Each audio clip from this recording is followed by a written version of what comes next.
Joining me now is the Mercenary Combat League president who promoted his first show this past Friday night at the RBC Convention Center in Winnipeg, Manitoba. It was Mercenary Combat League 1. Please welcome Andrija Pavlic back to the show. Andre, how are you?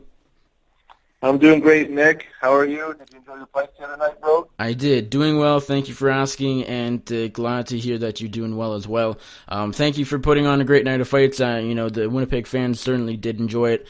First pro card. For anybody listening that doesn't know, this was the first pro MMA card in the city since September of 2014. So it had been a little while, and of course MMA is finally back. From your perspective, as the as the guy at the very top of MCL, how did everything go on Friday night? From the fights, from the production, from everything, from your perspective, how smooth did the show go? Well, I think overall everything went quite well. We started a bit late because people were still piling in and the lineups were long, when the fights were supposed to start originally. And then we had a few issues with the commission doctors not being in the right area, but the delays weren't too bad, but overall I thought it was a great night, and we had a great turnout. What is your role on fight night? I was sitting very close to you, and for the most part, you're just enjoying the fights. For a lot of it, your work is over. You're not necessarily in charge of the production and making sure, the TV broadcast is working and all of this. What are you doing on fight night? I know a lot of it, as I said, you're just sitting down and enjoying, but, every now and then you would get up and go talk to a fighter. What are you doing? What are you supposed to do on fight night? Well, sometimes there's little issues may arise. For example, the delays with the doctors, with the commission. So if there's a delay, I have to communicate with them. Or sometimes if there's an issue with some equipment or anything, I wear a lot of hats. I'm the head of the promotion, but, I have a business partner, Jonathan Levine, who did a great job working with me that night as well, and our matchmaker, Gabe Santos. We all work together collectively. Because we're such a small crew, sometimes small issues would arise and we would have to address them. So we also got to put out little fires that may arise along the way just to make sure everything runs smoothly. So, I did all kinds of things that night. I even kicked someone out who was being unruly. I guess the venue security didn't do a good enough job. I guess there was a guy who was in an area he wasn't supposed to be, and he was in front of all the front row tables. He was drunk, and he was annoying some of the front row fans, so I had to kick him out.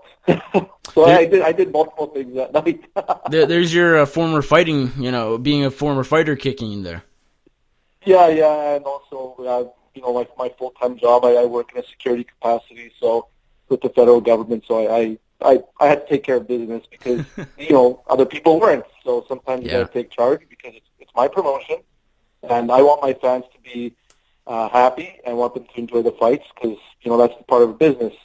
And also, if someone's, being rude or unruly, you don't want to interrupt the fights for the commission or the fans. So you got to handle it. Yeah, absolutely. One thing I've got to ask you about is, so MCL 1 was broadcasted live on Manitoba Sports Network, which is a broadcasting company you had a partnership with, and it seemed to work for some of the time, but I know the times I did check the website, it was either a down or the YouTube stream wasn't working. What do you know about that? What exactly happened, and how much of the time did it actually work? Do we have like the whole card on say tape delay now, or is some of it lost? Oh no, everything's been recorded, and we had a great recording, and the whole broadcast and all the commentary. It's all there, but I believe they had internet connection issues, which disrupted the stream and caused some issues with the actual viewing of the fights because it was live, and also being able to hear the commentary. So they had some issues here on what end that came from. If it was the venue internet or if it was a broadcasting issue. I'm pretty sure it was the venue. But yeah, that was a problem that arose. So unfortunately, people that were watching it live had some disruptions. But however, it was streamed live for free. So So, I mean, I won't hear too many complaints in terms of I want my money back for an online pay-per-view. Yeah, not like McGregor Mayweather a couple weeks back. Yeah, that's right, yeah. So the commentators for the show, I know we had Louis Facette, we had Joe Dirksen, and I believe Rory from Manitoba Sports Network, I believe is the third man in the booth. Is that going to be permanent? Is that just, one time and see how they do?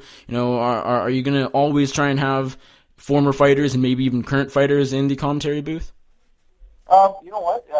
Well, those two are local fighters, like Joe Dirksen. I mean, he's got his record's 51-16, I believe. He had a ton of UFC fights, and he's a Winnipegger. And same with Louis Facette being on the Ultimate Fighter, and they both did an amazing job. And Rory did an awesome job too. So next time around, I'd love to have them all back. And then Jeremy Horn, he did some guest commentary for the final three fights with Joe Dirksen. They're old friends, and I watched a little bit of the fights and listened to the commentary afterwards, and I thought they did a great job. So I would love to have all of them back.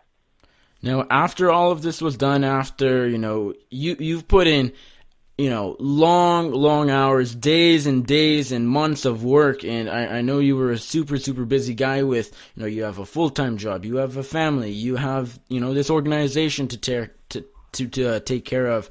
How relieved were you once everything was done, and how relieved were you once everything worked out? Nothing major fell apart or anything like that, other than, losing a couple fights here and there, which ended up not being too big of a deal.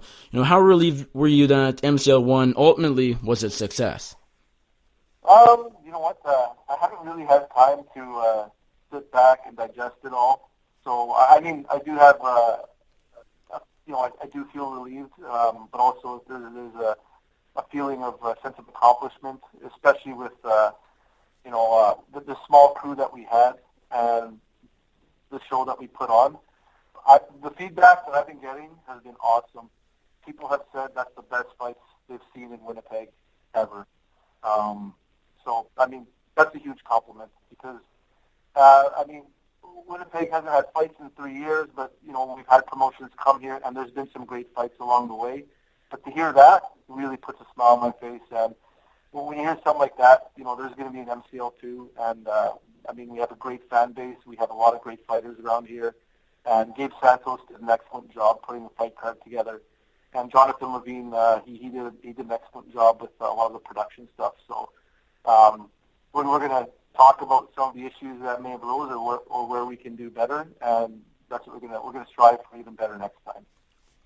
Now let's talk about the main event. Brad Katona defeated Doce Cervantes by unanimous decision.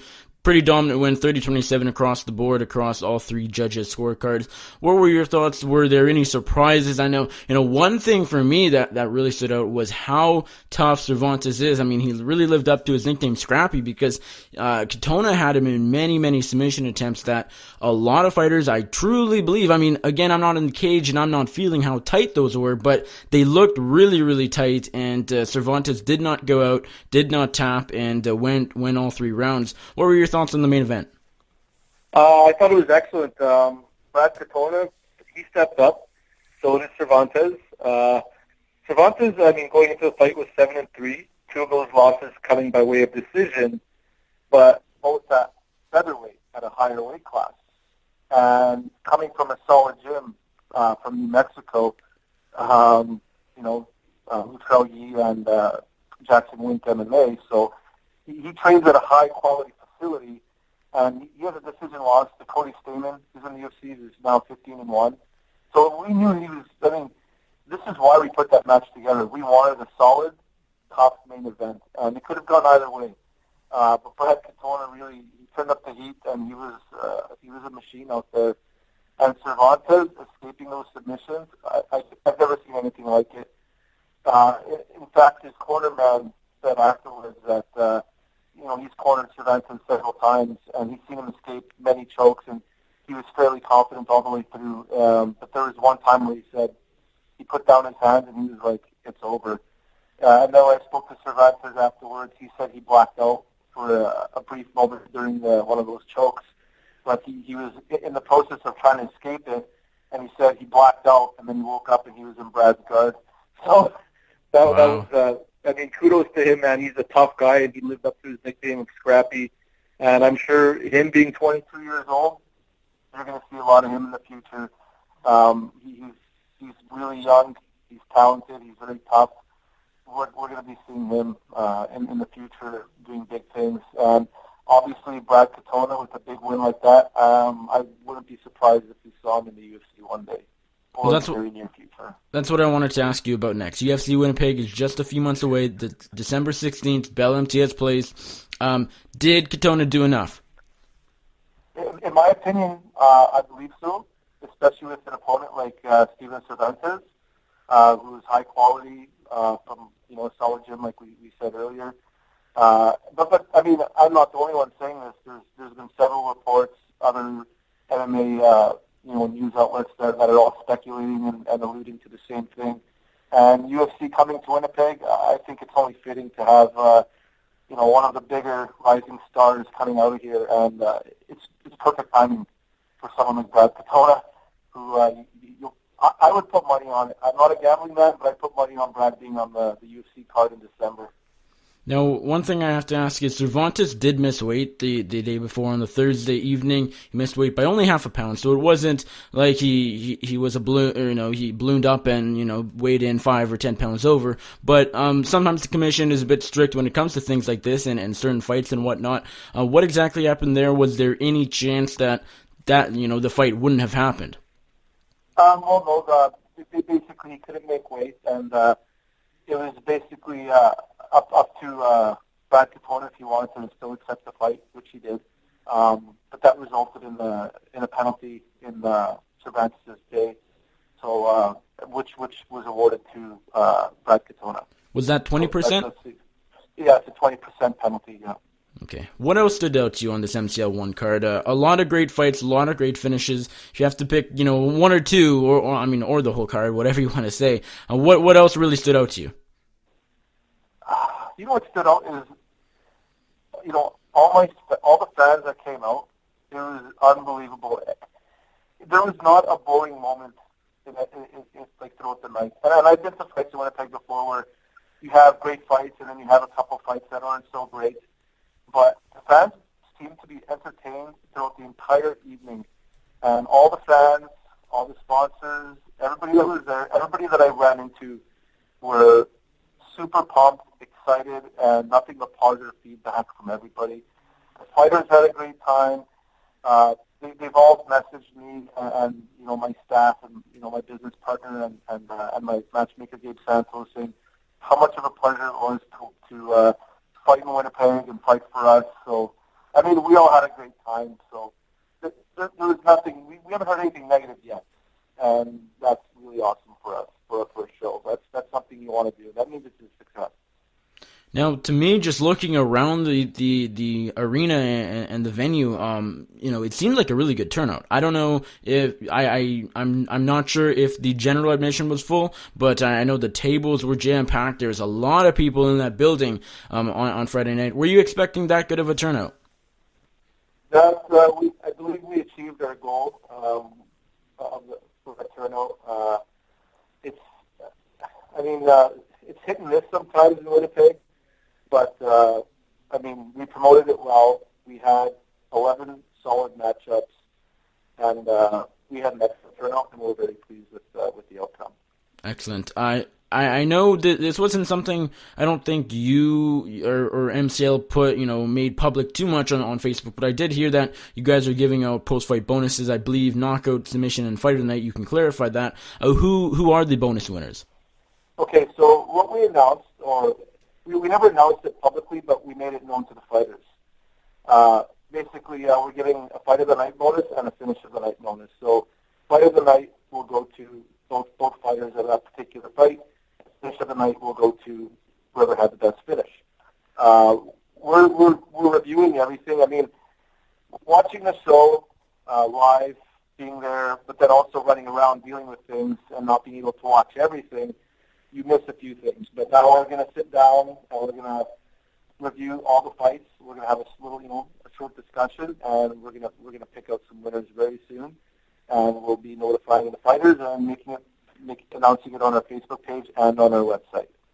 So Lee Gadets, who won by first round submission, I know he mentioned in a Facebook post something about a bonus. Was that related to this, or was that premature?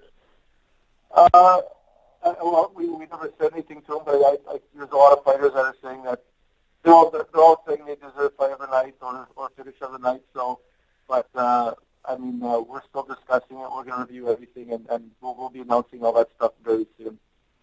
So one thing I do have to ask you about, and one thing that I wasn't aware of until the day after MCL, was that one of the main event fighters, Doce Cervantes, he was accused of sexual assault a few years ago, and in a separate case, he was accused of, and I should make clear, those charges were dropped, so he was cleared there after a trial and all that, and then in a separate, unrelated case, 2 years ago in 2015, he was accused of raping a 15-year-old girl.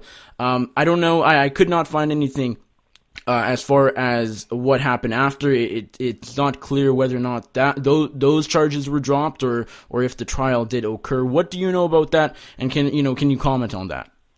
I mean, it's not my.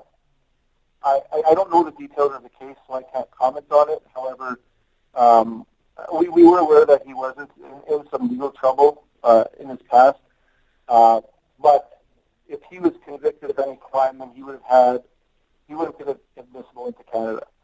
So when we found that stuff out, that there were charges, we had to verify and make sure that he would be admissible. So we did enough research and consulting with officials and lawyers to see if there was any issues for him, and they said he was never convicted. Basically, he was cleared of all charges. So I don't know the details of why or what or anything that happened, but we do know that there was charges and he was cleared. So if he was convicted, he would not have been able to come to Canada, and we would not have signed him if there was, if he can't come here to fight. Right. So, yeah. All right. Now, Mercenary Combat League 2, nothing official, but it sounds like the plan is to do another one and make this a somewhat regular thing. I know I talked to you right after the show, and you, of course, I know my dad mentioned immediately, got to do another one, and it seemed like you were a bit back and forth, but I think it's fair to say that you're maybe not ready quite yet to do another one, but the plan will be to do another one. Of course. I mean, it was a success, and our goal is to build a brand, and I think the model that we started with and the way we're doing things is working for us, especially when you do your first event and you're successful. So, I mean, why not do number 2? But the question is, when and where? So stay tuned. That's what I got to ask you. I know you mentioned sometime early spring or sometime spring is what someone said. Is that April, or is that what you're looking at? You know what? I don't have any dates in mind right now. I've been, we had the event Friday night, and then yesterday, just hanging out, relaxing with friends, just digesting it all, and we're very satisfied with the result that we have after our first event. And so I haven't really had to put much thought into it, or we really discussed it, so that's a question I'll be able to answer probably in the near future, but not at the moment. All right, fair enough. Is there anything you do differently for MCL2? Is there anything that, after putting on your first show, MMA event ever, is there anything you've realized that, hey, got to do this differently, got to add this, got to take away this? What, for MCL2, whenever it, may happen next year, is there anything that you do differently? Well, there may be some small changes in terms of how it's run or maybe some production things, but small changes, nothing serious. I mean, because it was a successful first show, so I mean, we had quality fights. We have a solid fan base, great sponsors. So I mean, we have a great foundation. So we'll do some tweaking, of course, but we'll have to discuss, in the near future where and what we're going to do to fine-tune things to make it a bit smoother. And so what are your next steps? Of course, you're not thinking about the next show quite yet. That'll come, with time. Right now, is it just, family time, work, stay focused on your full-time job, just relax. I know, again, you've been busy since this past half year. So what is your next steps? You know what? Just take it one day at a time, and like I said, we'll me and my business partner and our matchmaker, the three of us will have a discussion in terms of what to do next, when to do next, and how to approach it. So we're just living back to our normal lives for now, but we'll be talking about it soon. We're excited for the future of Mercenary Combat League. We had a great first show, and all we keep hearing is they want to see a second event, so you don't want to disappoint your fans. Yeah, fair enough. Well, Andre, appreciate the time as always. It's always a pleasure. Before I let you go, let my audience know where they can find you on social media, and if there's anybody you'd like to thank or give a shout-out to, the floor is yours. Okay, well, you can find us on www.mercenarycombatleague.com. You can find us, Mercenary Combat League, on Facebook.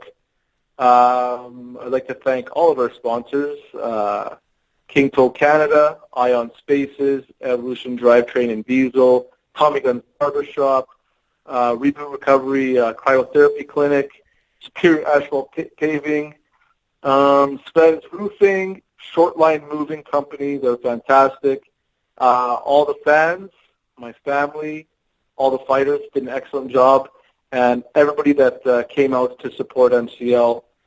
Matchmaker Gabe Santos, my business partner Jonathan Levine. You, Nick, you've been fantastic. Jeremy Horn, Joe Dirksen, Roland Delorme, everybody, Louis Facette, everybody was fantastic. We had a great night, and we look forward to do it again.